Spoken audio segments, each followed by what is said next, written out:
Hello મિત્રો, I hope તમે સૌ મજામાં હશો.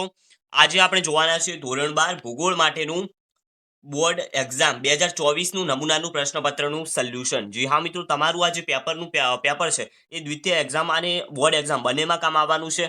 અને આ 2024ની બ્લુપ્રિન્ટ જે આપી હતી એની સાથે પેપર આપવામાં આવ્યું છે અને એનું સોલ્યુશન આપણે આ વિડીયોમાં જોવાના છીએ. સંપૂર્ણ સોલ્યુશન જોવાના છીએ તો એકવાર ચેનલ સબસ્ક્રાઇબ જરૂરથી કરી દેજો. એ સાથે મિત્રો બીજા જે પેપરો છે એના સોલ્યુશન પણ તમને ચેનલ પર મળી જશે. એકવાર એ પણ જરૂરથી જોઈ લેજો. તો ચાલો આપણે ઝડપથી પેપર સોલ્યુશન જોઈ લઈએ અને ડિસ્ક્રિપ્શનમાં તમને ટેલિગ્રામ ગ્રુપની લિંક મળી જશે, એ જરૂરથી જોઈન કરી દેજો. ત્યાં તમે તમારા પેપર મૂકશો કે એના સોલ્યુશન તમને આપણી ચેનલ પર જોવા મળી જશે. તો ચાલો જોઈ લઈએ ધોરણ 12 ભૂગોળનું પેપર સોલ્યુશન નમૂનાનું પ્રશ્નપત્ર. પહેલું અહીં આપેલું છે વિભાગ એ. એમાં પહેલા તો વિકલ્પો આવવાના છે તમારે 20. પહેલું છે નીચેનામાંથી કયું તત્વ પ્રાકૃતિક પર્યાવરણ નથી? તો પરિવહન આવશે. વિશ્વમાં વસ્તીની દ્રષ્ટિએ ભારતનો ક્રમ કયો છે? બીજો. કેનેડાના ઉત્તર ભાગમાં વસતા લોકો કયા નામે ઓળખાય છે? એસ્કિમો. સંદેશા વ્યવહારને ખૂબ સરળ બનાવનાર. ઇન્ટરનેટ. ભારતમાં સૌપ્રથમ રેલવેની શરૂઆત કયા વર્ષમાં થઈ? 1853માં થઈ હતી. એના પછી છઠ્ઠો પ્રશ્ન છે વિશ્વમાં સૌથી મોટી ઇલેક્ટ્રોનિક પ્રણાલી કઈ છે? ઇન્ટરનેટ. સાર્કનું વડું મથક કયા શહેરમાં છે? કાઠમંડુ. વિક્ટોરિયા સરોવર કયા ખંડમાં આવેલું છે? આફ્રિકા. નીચેનામાંથી કયું શહેર શૈક્ષણિક કેન્દ્ર છે? વલ્લભ વિદ્યાનગર. સિગ્મા દર્શાવવા કઈ સંજ્ઞા વપરાય છે? તો અહીં જે આપેલી છે તમે જોઈ શકો છો, એ આપેલો છે, એ આવશે. પછી 11મું આપેલું છે વર્તુળના ખૂણાના કુલ કેટલા અંશ છે? 360 અંશ. એક જ પરિણામ ધરાવતો આલેખ કયો છે? રેખા આલેખ. જીપીએસસી પ્રણાલી વિકસાવનાર દેશ કયો છે? યુએસએ. જીઆઈએસના પિતા તરીકે કોણ ઓળખાય છે? Roser Tom લિનસ. ભીત નકશા મુદ્રિત કરવા માટે ઉપયોગી હાર્ડવેર શું છે? તો પ્લોટર આવશે. પછી 16મો આપેલો છે ચીન અને દક્ષિણ પશ્ચિમ એશિયાના મધ્યમાંથી પસાર થતો જૂનો માર્ગ રેશમ માર્ગ. ટેમ્સ નદી પરનું નદી બંદર કયું છે? તો લંડન. ભારતમાં સર્વે ઓફ ઇન્ડિયાની કચેરી દહેરાદૂનમાં આવેલી છે. આ રીતે ઘણું મહત્વનું ખાલી જગ્યા સ્વરૂપ છે. તો ચિત્રાત્મક અને જીપીએસસી પ્રણાલીમાં પૃથ્વી પર કુલ કેટલા ઉપગ્રહોની સંખ્યા આવેલી છે? તો 24 ઉપગ્રહો કાર્યરત છે. એ હતા વિકલ્પો. હવે જોઈ લઈએ આપણે 1 માર્ક્સના પ્રશ્નો. પહેલું છે સંભવાજ શબ્દનો સૌપ્રથમ ઉપયોગ કરનાર કોણ હતા? લુશિયન ફાવરે. ઔદ્યોગિક ક્રાંતિની શરૂઆતમાં કયા ખંડમાં થઈ? યુરોપ ખંડમાં. સમૂહ માધ્યમો કયા કયા છે? સમાચાર પત્રો, સામયિકો, આકાશવાણી, દૂરદર્શન અને ફિલ્મો વગેરે. પરિવહનની વ્યાખ્યા આપો તો માનવી અને ચીજવસ્તુની એક સ્થળેથી બીજા સ્થળે થતી હેરફેરને પરિવહન કહેવામાં આવે છે. ભારતનો પ્રથમ ઉપગ્રહ કયો હતો? આર્યભટ્ટ હતો. વ્યાપાર એટલે શું? તો વસ્તુઓ અને સેવાઓને સ્વૈચ્છિક આપલે એટલે વ્યાપાર. વસાહતના 2 પ્રકારો કયા છે? તો ગ્રામ્ય વસાહત અને શહેરી વસાહત. આ 2 મુખ્ય 2 પ્રકારો છે. નાટમો સંસ્થા ક્યાં આવેલી છે? કોલકાતા. કયા પ્રકારના આલેખની પદ્ધતિ સૌથી વધુ વપરાય છે? સ્તંભ આલેખ.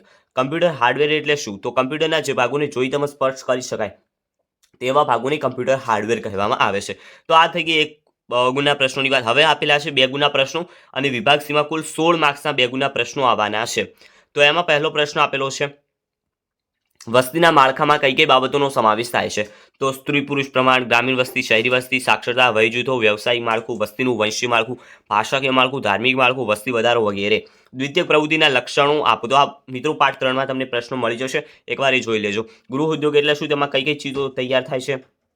તો આ પણ પ્રશ્ન તમને પાઠ 3માં મળી જશે. એના નીચે 34મો પ્રશ્ન તૃતીયક પ્રવૃત્તિ ઉદાહરણ આપી સમજાવો. તો એની કેટલાક ઉદાહરણો આપેલા છે અને વ્યાખ્યા છે કિંમત ચૂકવીને પ્રાપ્ત કરી શકાય એવી સેવાઓને તૃતીયક પ્રવૃત્તિ કહેવામાં આવે છે, જેમાં શિક્ષણ, વ્યાપાર, પરિવહન, સ્વાસ્થ્ય અને વગેરેનો સમાવેશ થાય છે. ઓકે, તો સામાન્ય રીતે જે સેવા આપવામાં આવે અને એના બદલામાં જેની કિંમત મળે તેને તૃતીયક પ્રવૃત્તિ કહેવામાં આવે છે.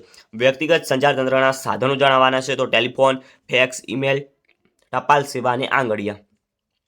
36મો છે સંચાર એટલે શું? વ્યક્તિગત સંચારના સાધનો લખો. તો એક સ્થળેથી બીજા સ્થળે માહિતી અથવા સંદેશો મોકલવાની કે પ્રાપ્ત કરવાની વિસ્તૃત વ્યવસ્થા એટલે સંચાર. અને એના વ્યક્તિગત જે સાધનો કયા છે ઉપર જ પ્રશ્ન છે, બેઠા સાધનો આવવાના છે. તો ટેલિફોન, ફેક્સ, ઈમેલ, ટપાલ સેવા અને આંગળીયા એ તમારે એમાં લખવાના રહેશે. ભારતનો આંતરિક વ્યાપાર એટલે શું? તો એકવાર જોઈ લેજો તમે. જે ભારતના જ અનેક અનેક પ્રદેશોમાં જે વ્યાપાર કરવામાં આવે છે, એકબીજા સ્થળે વ્યાપાર કરવામાં આવે છે દેશની હદની અંદર, તો તેને આંતરિક વ્યાપાર કહેવાય છે. ભારતમાં શહેરી વસાહત માટેના માપદંડો કયા છે? તો પાઠ 8માં તમને સિમ્પલી પ્રશ્ન છે મળી જશે. વહીવટી કેન્દ્ર એટલે શું અને તેના ઉદાહરણો? તો વહીવટી કેન્દ્ર એટલે કે જ્યાં સમગ્ર પ્રદેશનો વહીવટ થતો હોય, જેમ કે કોલકાતા, લંડન, રોમ અને ગાંધીનગર. વ્યાપારિક ધોરણે ડેરી ઉદ્યોગનો વિકાસ એ પાઠ 9માં તમને મળી જશે. અને સારણીકરણ વિશે માહિતી આપવાની છે, એ પાઠ 11માં તમને મળી જશે. એના પછી 42 નીચે આપેલી મધ્યક શોધવાનો છે માહિતીનો. તો આ પણ તમને મધ્યક 56 મળવાનો છે, પરંતુ આનો જે દાખલો ગણવાનો હોય એ તમે એકવાર ગણી દેજો. હવે વિભાગ ડીમાં આપેલું છે 3 માર્ક્સના પ્રશ્નો. તો એમાં પહેલો પ્રશ્ન છે નિશ્ચયવાદ સંભવવાદ શબ્દનો તફાવત પાઠ 1 માં મળી જશે. વ્યાપારી પશુપાલન વિશે ટૂંક નોંધ લખવાની છે, પાઠ 3 માં મળી જશે. મોટા પાયાના ઉદ્યોગો વિશે ટૂંક નોંધ લખો, પાઠ 3 માં મળી જશે. ઉચ્ચ સ્તરીય સેવાઓ જણાવો, પાઠ 4 માં મળી જશે. સુએઝ નહેર વિશે ટૂંક નોંધ લખો, પાઠ 5. પાઇપલાઇનના લાભ જણાવો, પાઠ 5. ફિલ્મ ઉદ્યોગ વિશે વિસ્તૃત લખો, પાઠ 6. ગરીબીનો અર્થ સમજાવો, તેને દૂર કરવાના ઉપાયો, પાઠ 10. પ્રદૂષણ અટકાવવાના ઉપાયો, પાઠ 10 માંથી તમને મળી જશે. પછી એક મધ્યસ્થ શોધવાનો છે તમારી આ માહિતીનો, એ પાઠ 11 માં તમને મળી જશે. અને વર્તુળ દોરવાનું છે, અહીં નીચે જે માહિતી આપેલી છે તો એ પણ પાઠ 12 માં તમને મળી જશે. એના અથવામાં જો તમારે આ વર્તુળ ન દોરવું હોય તો એના અથવામાં બીજો પ્રશ્ન તમે લખી શકો છો, પરંતુ આ પ્રશ્ન દ્રષ્ટિહીન વિદ્યાર્થીઓ માટે જ છે. ઓકે, તો બધા નથી લખી શકતા, બધાને આટલા સુધી જ લખવાનું છે, પરંતુ જે મિત્રોને દ્રષ્ટિ નથી તેમને 53મો પ્રશ્ન છે ખનિજોનું વર્ગીકરણ કરો. ઓકે, તો પાઠ 9 માં મળી જશે. બાકી 54મો પ્રશ્ન છે પ્રવાહ આલેખની લાક્ષણિકતાઓ જણાવવાની છે. એના પછી વિભાગ ઈ આવે છે, જે સૌથી મોટા 5 ગુણના પ્રશ્નો છે. વસ્તી ગીચતા પર અસર કરતા ભૌગોલિક પરિબળો, પાઠ 2. પરિવહનનો અર્થ સમજાવી, વિશ્વના મુખ્ય સડક માર્ગો વિશે, પાઠ 5. ભારતના મુખ્ય આંતરિક જળમાર્ગની માહિતી આપો, પાઠ 5. ગ્રામીણ માનવ વસાહત પ્રણાલી વિશે સવિસ્તર લખો, પાઠ 8. જળ પ્રદૂષણ સમજાવી, તેને નિવારવાના ઉપાયો, પાઠ 10. માનવ સંસાધન વિશે વિગતે જણાવો, પાઠ 9. પ્રદૂષણ એટલે શું, પ્રદૂષણના પ્રકારો જણાવો, પાઠ 10.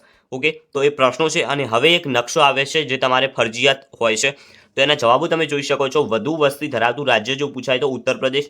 રાષ્ટ્રીય ધોરીમાર્ગ નંબર 5 કોલકાતા ચેન્નઈ પરનું એક અટક સ્થાન તો વિશાખાપટ્ટનમ અથવા તો વિજયવાડા, તમે બંનેમાંથી એક લખી શકો છો. એક ફેરી તો સલાયા ગુજરાત. એક વહીવટી બંદર કોલકાતા અથવા તો ગાંધીનગર લખી શકો છો. ભારતની સૌથી મોટી નદી ગંગા નદી. તો મિત્રો આ હતું તમારું પેપર ભૂગોળ માટેનું જે નમૂનાનું પ્રશ્નપત્ર બોર્ડ દ્વારા જાહેર કરવામાં આવ્યું છે. એનું સંપૂર્ણ સોલ્યુશન આપણે જોઈ લીધું છે, એક પણ પ્રશ્ન બાકી રહ્યો નથી. બાકી ચેનલ સબસ્ક્રાઇબ કરી દેજો. આના આઈએમપી તમને ચાલુ પર મળી જશે તો એકવાર એ પણ જોઈ લેજો. બીજા પેપરના સોલ્યુશન પણ જોવાનું ન ભૂલતા, અને ટેલિગ્રામ ગ્રુપ તો ભૂલથી પણ ન ભૂલતા જોઈન કરવાનું. મળીશું નવા વિડીયોમાં, ત્યાં સુધી ગુડ બાય.